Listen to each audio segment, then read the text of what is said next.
Hello guys, ഇതാണ് രാജേട്ടൻ്റെ എലി ആണ്. ഏത് രാജേട്ടനല്ലേ? ചാൾസ് ശോഭരാജിൻ്റെ എലി. തീക്കട്ട കണ്ണുമായിട്ടിരിക്കുന്ന പൂച്ചമ്മയുടെ മുമ്പിലോട്ടൊക്കെ വന്ന് കയറാനുള്ള അവൻ്റെ ധൈര്യം. 4-5 പൂച്ചയുള്ള വീടാ, നോക്കിക്കിട്ടും കണ്ടിട്ടോ കയറണ്ട മാനെ. പൂച്ചമ്മ അടിച്ചാണ്ട് കിറുക്കി വെച്ചേക്കുക. ശേഖര കൊന്നിട്ടില്ല. കുറേ അടി വാങ്ങിച്ച് പൂസായിട്ടിരിക്കുന്ന എലിയെ കണ്ട് ഞെട്ടിത്തിരിച്ച് നോക്കിയപ്പോഴാണ് കസേരക്കടി കണ്ണും തിളക്കി നമ്മുടെ പൂച്ചമ്മ എങ്ങനെ ഇരിക്കുക. പിന്നെ നിങ്ങൾക്കറിയാലോ, കഴിഞ്ഞ പ്രാവശ്യം കാട്ടുകോഴിയെ പിടിച്ചേ.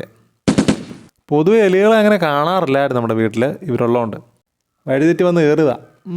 എന്തായാലും പിള്ളേരൊന്നും എടുത്ത് കാണിച്ചേക്കാം. നൈസായിട്ട് പയ്യെ പേപ്പർ കൂട്ടി ആ വാല പിടിച്ചുകൊണ്ട് എടുത്തു. ഇവന്മാർ എലിയെ പിടിച്ചിട്ട് നമുക്ക് ഈ വീഡിയോ ഇങ്ങനെ ഒരു വീഡിയോ കിട്ടും നിങ്ങൾ വിചാരിക്കണ്ടോ കേട്ടോ. എലി അതിലെ പോയി കഴിഞ്ഞാൽ ആ കൂട്ടത്തിൽ പോയി കിടന്ന് കളിക്കും. അതാണ് ഈ ഐറ്റംസ്. എൻ്റെ മക്കളെ, ഇതാട്ടോ എലി.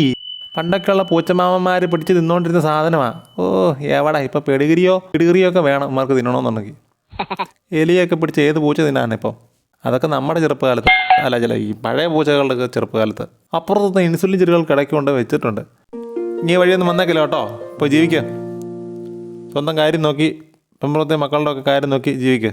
ഇങ്ങോട്ടൊന്ന് കയറിയേക്കില്ല പ്ലീസ്. എപ്പോഴും എന്നെ കൊണ്ടിങ്ങനെ ഒന്ന് രക്ഷിക്കാൻ പറ്റിയെന്ന് വരത്തില്ല. പുറത്ത് ജെട്ടിയിട്ട് നടക്കുന്ന ഒരു സൂപ്പർമാൻ അല്ല ഞാൻ. വീണ്ടും കാണാം. ടാറ്റ. അകത്തിടാറുണ്ട്. ബൈ.